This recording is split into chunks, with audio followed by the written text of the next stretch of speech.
family forgot my name until the judge read it as the next governor of the state. They didn't yell when they erased me. They didn't curse. They just signed the papers, quiet, methodical, brutal. I stood at the front gate of my childhood home, holding a statewide award I had just earned in Portland. I thought maybe this time they'd be proud, but my sister handed me a legal file. "You're out. You've never been Harper enough." My mother stood behind the glass, her eyes like winter. Not a single word. And the door closed. That night I slept in my truck. Outside the soil I had nurtured for 20 years. The family farm, the family name, gone. But someone hadn't forgotten me. My grandfather, long buried, had left a sealed letter, a trust, and one last spark: "If they erase you, let the land remember." Months later, in a courtroom packed with press with enemies watching, and the state holding its breath, the judge stood. And she didn't say case closed. She didn't say claims upheld. She looked directly at me and bowed her head. "Governor Abigail Harper, the state welcomes you." My sister gasped. My mother froze, and I smiled. Because the name they buried is now the name this state must rise for. My name is Abigail Harper. Once my family deleted me.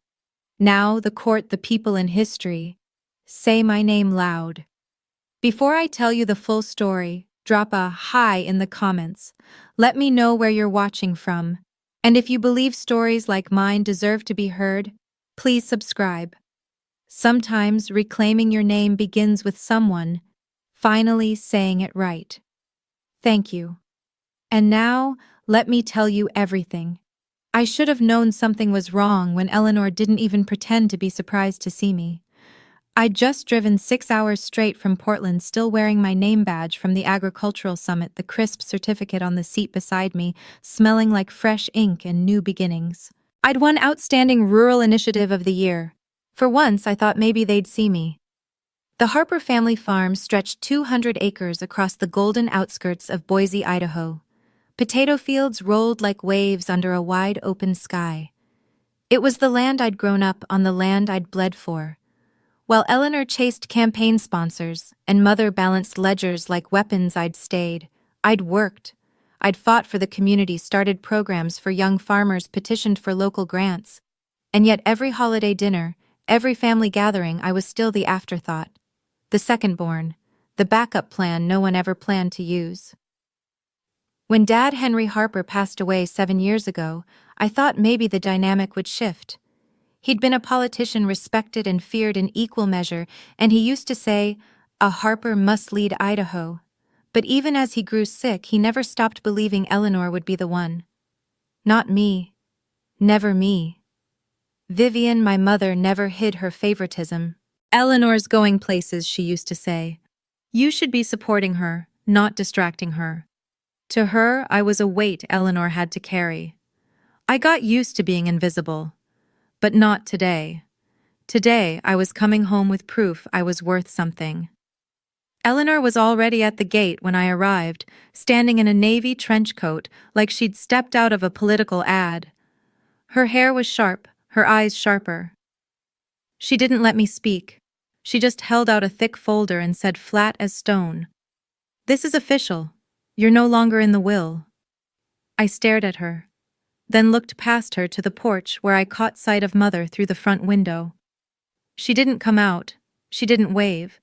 She just stared, then turned away. "I just want to get my things." I managed, the words burning like gravel in my throat. Eleanor's lips curled into something between a smirk and a snarl. "You're not part of this family anymore. Everything you ever did was to leech off our name. It ends here."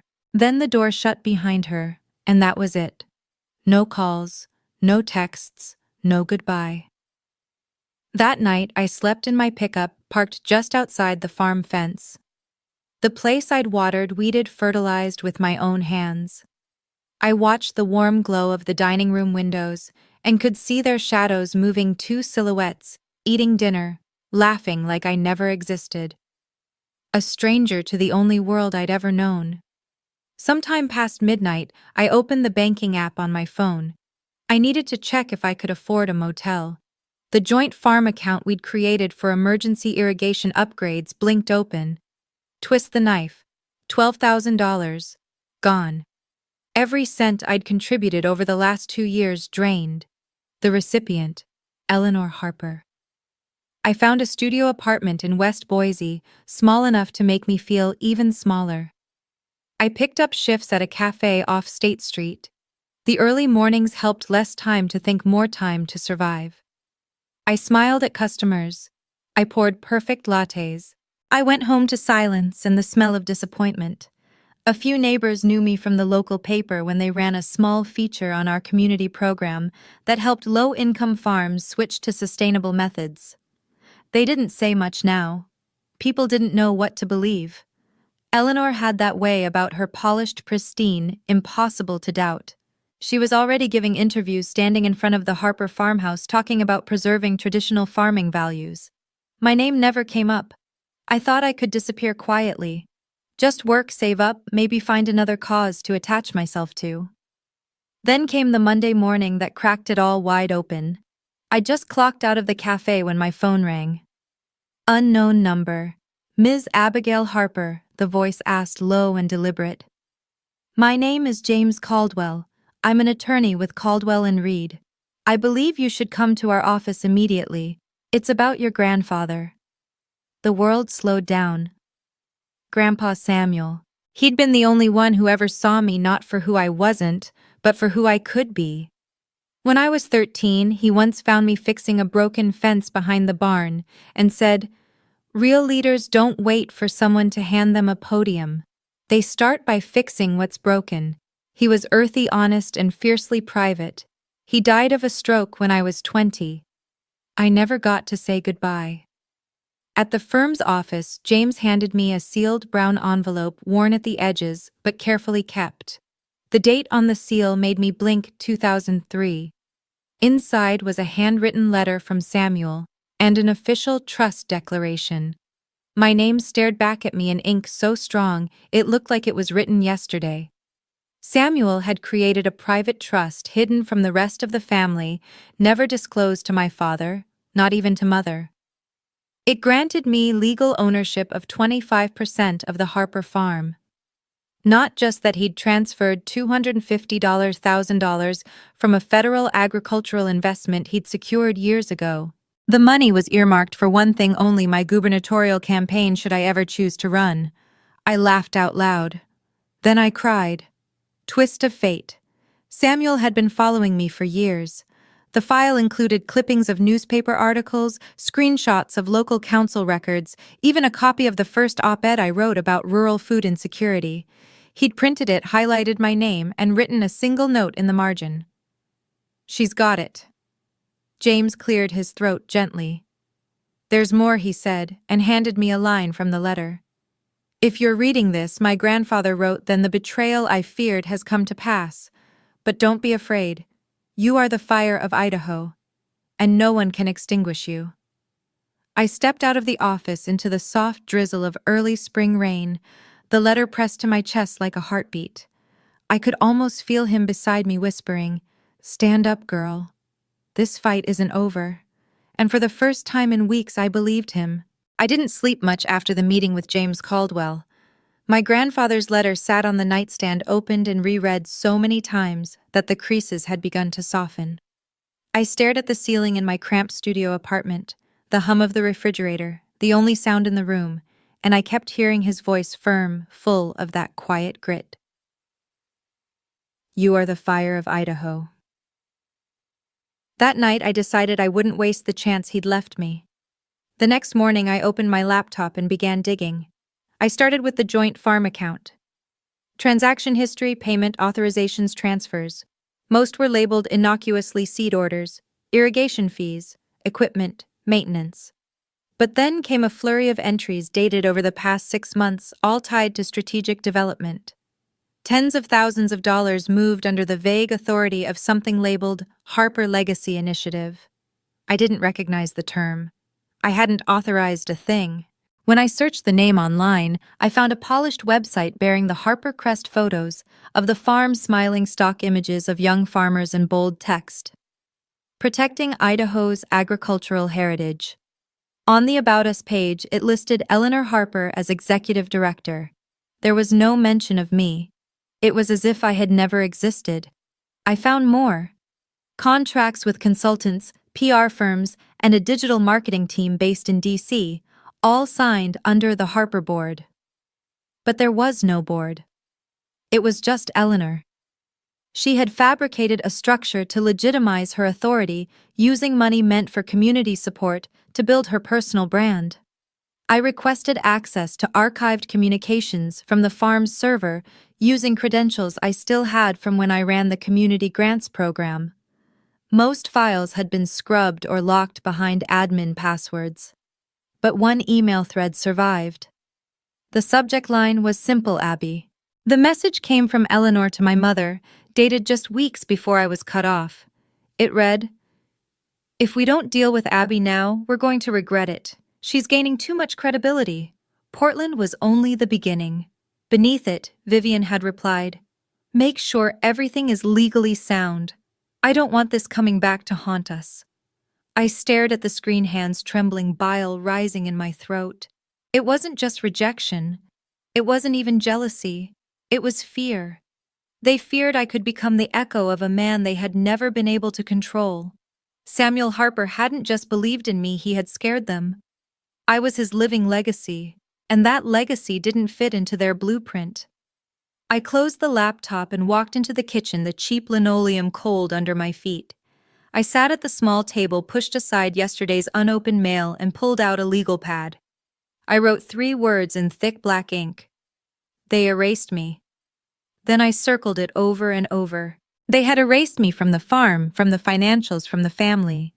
But they had missed one place, Samuel's will, and I had no intention of staying silent.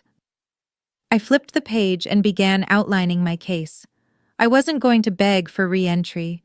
I was going to reclaim my name legally, publicly, irrevocably. If I couldn't knock on the front door of the Harper house, I'd walk through the courthouse instead. Filing the lawsuit was the first official act I had taken under my grandfather's trust. It felt both terrifying and exhilarating, like stepping onto a battlefield that used to be your backyard. James moved quickly. Within days, he had gathered enough documentation to submit the case to the Boise District Court. The central claim was clear: my exclusion from the Harper estate was in direct violation of a legally binding trust established by Samuel Harper, and both Eleanor and Vivian had knowingly misused funds designated for communal purposes. A court date was set. Just seeing my name on the docket made my pulse quicken. Abigail Harper v. Eleanor Harper and Vivian Harper. My name hadn't stood that tall in years. I arrived that morning in a slate gray blouse, my hair tied back, face bare except for a swipe of lip balm. Clara Jensen, one of the few friends I had left, offered to sit in the gallery. I squeezed her hand before walking in. The courtroom felt colder than I'd expected. Across the aisle, Eleanor sat ramrod straight in a fitted navy dress, jaw tight.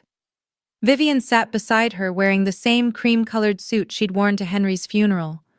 Their eyes didn't meet mine. Judge Margaret Stone, a woman with a reputation for zero tolerance toward political posturing, entered. The room stood. She nodded, and the hearing began. James opened our side with calm precision, laying out the timeline of the trust, my sudden removal from the estate, the financial transfers, and the establishment of Harper Legacy. Then he played the recording. Samuel's voice crackled through the courtroom speakers, low but unmistakable.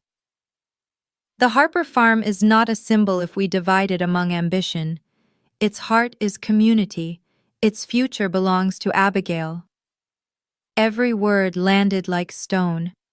I kept my eyes forward, my chest tight. I hadn't heard his voice in over 2 decades. When it was Eleanor's turn to respond, she stood with manufactured poise. She claimed that I had verbally renounced any interest in the estate during a family gathering in 2015. According to her, I had said I wanted nothing to do with the family's legacy. James stood and asked for the official minutes from that meeting. There were none. There was no signature, no audio, no written record. Just Eleanor's word. James then pulled up the calendar from that month and presented my hospital records from the same weekend she claimed the conversation happened. I had been admitted for a severe allergic reaction and placed under observation for 48 hours. The judge raised an eyebrow. Eleanor faltered.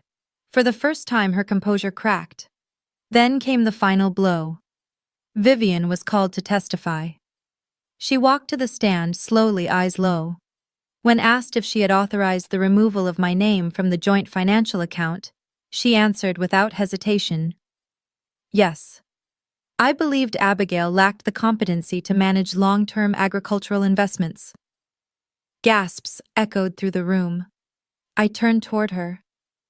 "Why?" I asked softly. She didn't answer. She just folded her hands in her lap and looked away. I wanted to scream. But instead I stood taller. Not for her. For me. Judge Stone took a breath, then delivered her decision. The court recognizes the legal standing of Samuel Harper's trust and affirms Abigail Harper as the rightful beneficiary of said trust.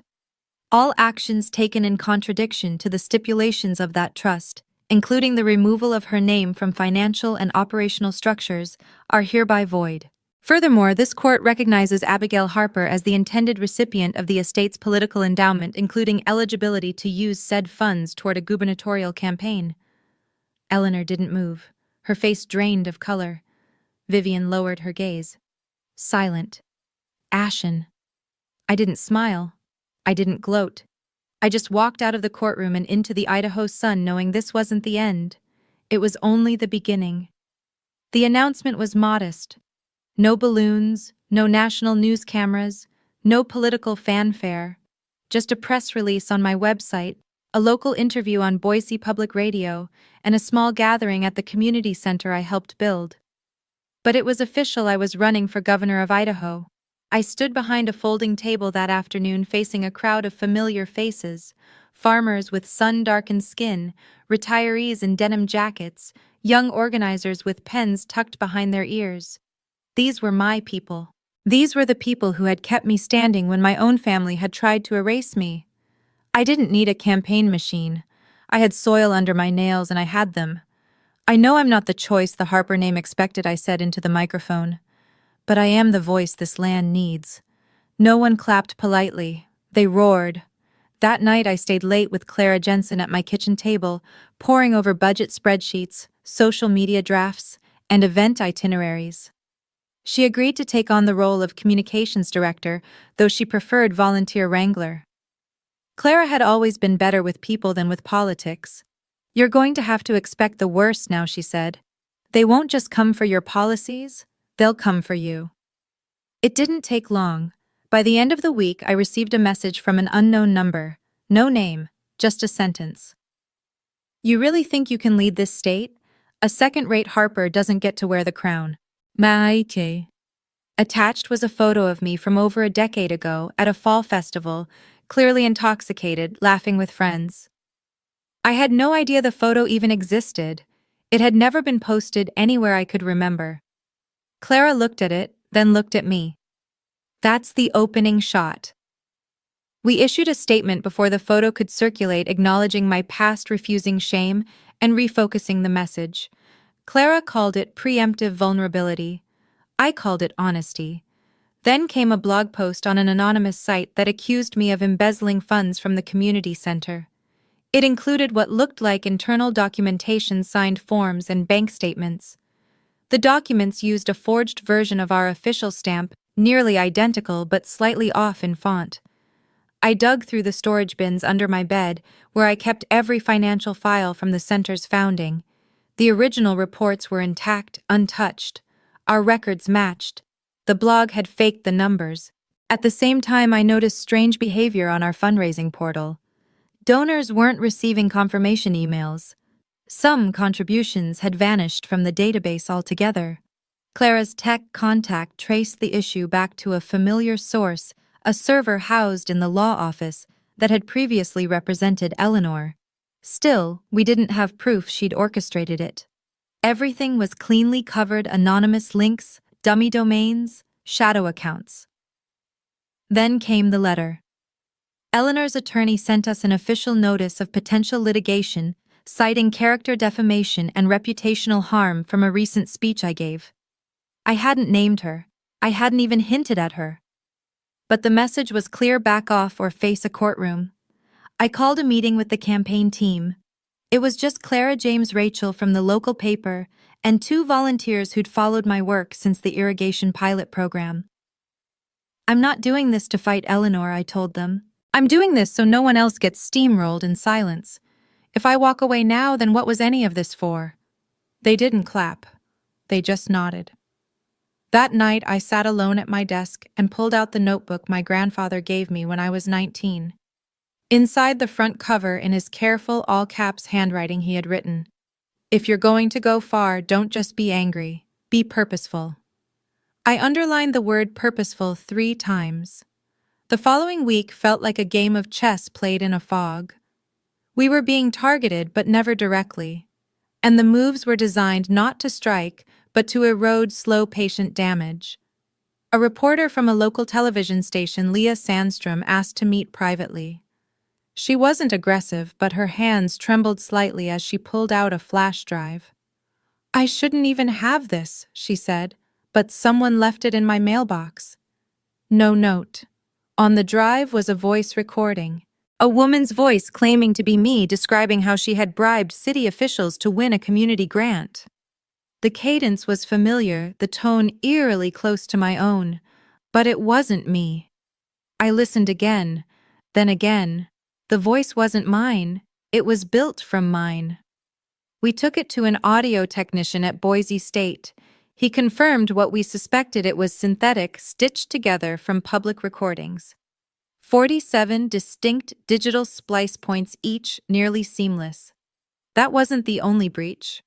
Our cybersecurity consultant discovered spyware on my personal laptop installed through a fake Idaho Statesman email that looked identical to the real one. Every keystroke I typed had been recorded and transmitted for weeks. My campaign notes, my call logs, my donor lists. I called James in a panic. He reviewed the trust documents again. Because the Harper farm had funded part of my campaign's startup costs through the trust, any misstep in accounting could implicate me in misuse even if I had no knowledge of the transaction. Worse, Eleanor still controlled 25% of the original farm trust. If she moved money around and claimed my approval, it could create the illusion of conspiracy. Clara dove into our center's archives and found something I had forgotten completely.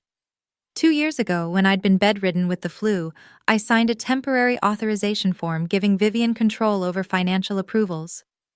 It was meant to last 10 days. It had never been revoked. If Vivian had used that document, and there was no reason to believe she hadn't, any shady transactions could be linked back to me through a legal loophole I hadn't even realized was open. The final blow came in the form of a subpoena from the Idaho Office of State Audit. An anonymous complaint had been filed requesting a formal investigation into the sources of my campaign funding. No names. Just questions carefully worded to sow doubt. My phone started ringing less. Emails from donors slowed. On social media, people began asking things like, "What's really going on with the Harper campaign? And is Abigail hiding something?" I sat in my car outside the community center and watched as a volunteer took down a campaign poster that had been vandalized overnight.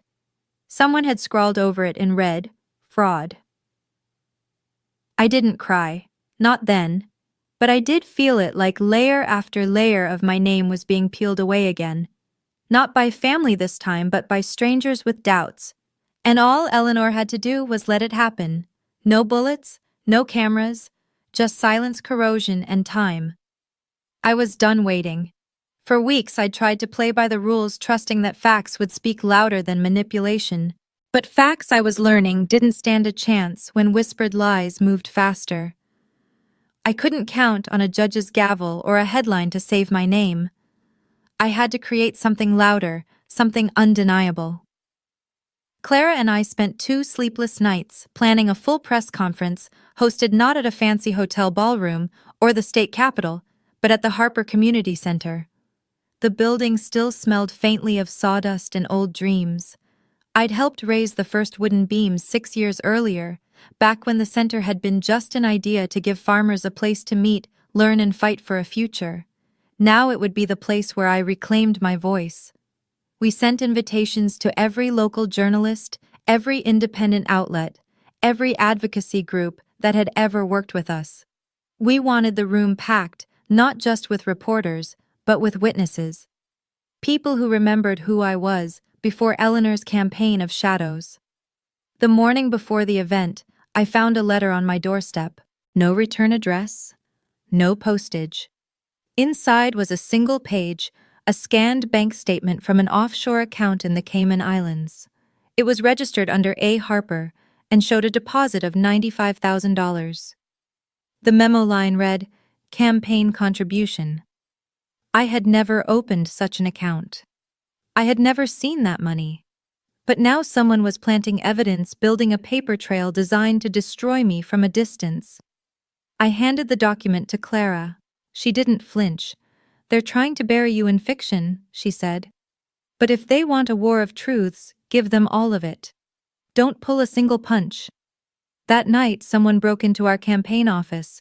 The front door wasn't kicked in. It was picked clean, professional. Our backup servers were gone, 2 laptops smashed. The security camera wires had been snipped. But Clara, ever cautious, had stored a duplicate copy of every critical file on an external drive hidden in a taped shoebox beneath the filing cabinet. Everything was intact. Every email, every screenshot, every forensic report from our tech team. Whoever had broken in had underestimated us. The next morning, I stood before more than 300 people, crammed into the community center's main hall. There was no teleprompter, no scripted remarks. I didn't even bring notes, just my voice and the weight of what I carried. I started with the smear campaign. I told them about the AI-generated voice recording the email hacks, the Cayman account. I read from the documents, showed the fake seals side by side with the real ones. I explained how Eleanor had created shell organizations to funnel money and build false narratives. I didn't cry. I didn't rage. I told the story like it was bare, brutal, and undeniable. When I finished, the room was silent. Then a man stood from the back. Gray hair, dark suit, a face I hadn't seen in years. He introduced himself as Jonathan Hargrove, a name that once echoed in our dining room when I was a child. He'd been my father's campaign strategist in the late 90s, a man known for his loyalty and discipline. "I worked for Henry Harper," he said, voice clear. "And if Henry could see what his eldest daughter has done to Samuel's legacy, he would grieve." "Abigail," he said, turning toward me, "you have my support. And more than that, you have my offer. I'd like to officially join your campaign as a senior advisor." The crowd didn't applaud. They erupted. In that moment, something shifted. It wasn't just a press conference. It was a reckoning. Eleanor had controlled the narrative for too long. Now the narrative belonged to truth. 2 weeks later, we filed suit. James Caldwell moved fast, building a case not just around character defamation, but also around misuse of funds, fraudulent impersonation, and tampering with digital evidence. Eleanor, for the first time, was no longer in control of the narrative. She was now the one being called to court. The Idaho State Supreme Court scheduled the hearing quickly. The buzz from the press conference had grown too loud to ignore. Now the cameras came, news vans lined the courthouse steps, reporters whispered behind coffee cups. People wanted a verdict, not just legal, but moral. I walked into the courtroom in a suit the color of earth. Nothing flashy, just strong lines and clean seams. My hair was pulled back tightly. I carried no notes, no folders. Only my belief that truth finally had a place to speak. James presented the evidence first. He walked the court through every falsehood, every attack. He presented the records from the offshore account, along with a digital footprint leading to Eleanor's office IP. A forensic analyst testified that the signature on the alleged donor paperwork matched templates found on Eleanor's campaign software. Then came Rachel Nguyen. Rachel had once been sued by Eleanor for publishing unverified reports. Now she took the stand as a witness. Calm, composed, and armed with facts, Rachel outlined her investigation into the anonymous smear tactics. She connected burner accounts, traced payments to a media firm Eleanor had contracted just months before the first fake article appeared. But the moment that shifted the air in the room came when Vivian was called. She walked slowly to the stand, dressed in dark navy, hands folded tightly in her lap. She looked older than I remembered, smaller, quieter. When asked whether she had knowledge of Eleanor's actions, she hesitated. Her lips parted, then closed. Then finally her voice came shaking. Yes, I knew. She admitted she'd seen Eleanor forge documents. She'd heard her daughter brag about manipulating digital records. She knew about the Cayman account. She chose silence, she said, because she didn't want to fracture the family further. But in staying silent, she added, I let it happen. I let it grow. Eleanor stood up abruptly. You don't get to say that now, you lied. The judge raised her hand. Ms. Harper, sit down. Eleanor slumped back, seething. Judge Stone leaned forward. Her words were crisp and deliberate. This court finds Eleanor Harper guilty of defamation, obstruction, and unlawful misrepresentation. She is ordered to pay $50,000 in damages and is permanently barred from managing any assets tied to the Harper estate. Additionally, she is suspended from holding public office or participating in political campaigns for a period of 3 years. Silence fell over the courtroom. No applause. No gasps. Just the sound of closure landing quiet and firm. I didn't smile. I didn't look at Eleanor. I didn't even look at Vivian. I turned and walked out of the courthouse and onto the steps where the cameras waited, but I didn't speak to them. I looked up at the wide Idaho sky, clear and blue, and whispered into the wind, I kept the promise, Grandpa. I kept it all the way. I didn't go home after the verdict. I didn't want the applause or the texts or the noise. I drove past the town line and into the southern field of the Harper farm where the soil still smelled like memory. That was where my grandfather and I had planted our first rows of potatoes together. I stood alone for a long time, boots sinking slightly into the ground, the wind tugging at my coat, like a reminder that the earth keeps turning whether people see you or not. Eleanor had gone silent. According to James, she didn't plan to appeal. Her team had packed up quietly and disappeared from the press cycle, leaving only a cold absence in the air where her name used to dominate headlines. She might resurface somewhere else someday. I didn't care anymore. For once, she wasn't the point. A week later, I found a letter in my mailbox. The paper was soft yellowed at the edges. The handwriting was unmistakable, my mother's. Her once bold strokes now trembled slightly, like she had written it, with her breath held. Abigail, it began. I was wrong. Wrong for staying silent. Wrong for not standing between you and Eleanor when I should have. I don't ask you to forgive me, but I ask for the chance to try to repair what I let happen. If you'll allow it, I'd like to join the community board. Let me do something right. I sat with the letter in my lap for hours. Read it. Folded it. Unfolded it. Read it again. There was a time I would have given anything to hear my mother say she was wrong. Now that I had it, I didn't know what to feel. Some wounds needed time to form their own scabs. But the remorse was there. Honest. Quiet. And that counted for something. At the next community board meeting, I walked into the room and saw her already there, sitting off to the side, wearing a brown coat I hadn't seen in years. She didn't speak. She just listened, notebook open, pen moving as farmers and workers shared their concerns. When our eyes met, she nodded.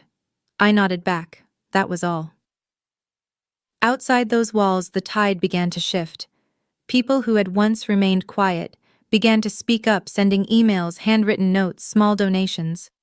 Local businesses offered to host campaign events. Retired teachers and truck drivers and parents began showing up at meet and greets, not with questions, but with casseroles and baked pies and handshakes that lasted a little longer than usual. A group of farmers organized a fundraiser entirely on their own. The event drew more people than we expected, and by the end of the night we'd raised $30,000 for the campaign money from people who'd never donated to politics in their lives, but believed in something they saw in me. An NPR reporter asked to do a feature. I agreed, but only if we filmed it at the center. They asked what I'd do if I became governor. I didn't hesitate. No monuments, I said. No marble statues. I want bridges, clinics, schools. When the segment aired, I didn't watch it. I didn't need to. I already knew what it said. Jonathan Hargrove, my father's old strategist, signed on as my senior advisor. I still wasn't sure how I felt about his presence. It reminded me too much of the campaigns I'd grown up resenting. But he surprised me. Your father ran on image, he told me. You run on result. That's the difference. In a matter of weeks, I went from an outsider to a frontrunner. The party formally nominated me as the rural candidate for governor. The announcement shocked half the state, but not me. I knew how far I had come. And I knew I had earned it not with perfect speeches or deep pockets, but with grit and dirt and refusal. This wasn't about the farm anymore, or even the Harper name. It was about a truth I had reclaimed, a name I had reforged. Abigail Harper. Not just on paper, but in the hearts of the people who said it now without hesitation. 6 months later, I stood on stage at Boise Civic Hall, heart pounding beneath the lights. The room was full-packed from the floor to the upper balcony. People lined the walls, sat on the stairs, leaned against the back doors. Farmers in flannel, young organizers in hoodies, seniors holding campaign signs with duct tape and pride. Behind me, the banner stretched from curtain to curtain. It read, Gubernatorial Candidate Abigail Harper, a voice from the soil. There were no fireworks, no flashbulbs, just me, a podium, and a quiet that demanded the truth. I was once erased, I began. From my family, from the place I grew up, from the very home where I learned to hold a shovel and shake a hand. But I'm here because you, all of you, chose not to erase me. You chose to write me back in. The applause didn't come immediately. It came slowly like rising water until the entire hall stood. My eyes scanned the crowd trying to find someone. I didn't know who until I saw her. Vivian sat in the third row. She didn't wave, she didn't cry, but she sat upright, her back straight, one hand resting gently over the fingers of a little girl beside her, my niece, Eleanor's daughter. The child looked up at me with something soft in her expression. It wasn't reverence. It wasn't awe. It was recognition. The Harper Community Center had evolved into more than a hub. It had become a sanctuary, a space for job training, mental health services, farmers markets, and town halls. Clara managed operations with the skill of someone who'd never needed a resume to prove her worth. Rachel handled press with quiet fire, and the people came not just to listen, but to belong. After the event, during the book signing line, a tall man approached. He looked out of place in the crowd's starched shirt, leather briefcase, well-worn shoes. He shook my hand and held it longer than most. My son goes to your after-school program, he said. A few months ago, he told me something. He said, Dad, she's the first adult who called me by my real name. His voice cracked. Thank you for not walking away. I didn't have an answer for that. I just nodded and watched him go. That night, I returned to the small farmhouse near the edge of the Harper land, my home and my campaign headquarters. The windows glowed amber in the twilight. On my desk sat an old photograph of Grandpa Samuel standing in a field with a notebook under his arm. His smile was faint, but knowing. The same smile I saw every time I looked in the mirror before a speech. I picked up the notebook. It had always been empty in the back. I opened to the last page and wrote, I kept my promise. I lived the name you gave me. Abigail, the Keeper of Fire. I didn't know yet if I would win. But I knew this, they would never forget my name again. No one would erase me. Not from this land. Not from this state. Not from the story I had fought to rewrite with both hands in the dirt and my feet planted firm in who I had become. Sometimes the loudest victories are the ones whispered in silence when truth stands tall without needing to shout. No matter how deep the erasure, the roots of purpose always find a way back to the light. And maybe, just maybe, the name they tried to bury was always meant to be remembered. If this story moved you, share your thoughts below. I'd love to hear where you're from, and if you haven't yet, please subscribe to stay with me for the next story that deserves to be heard.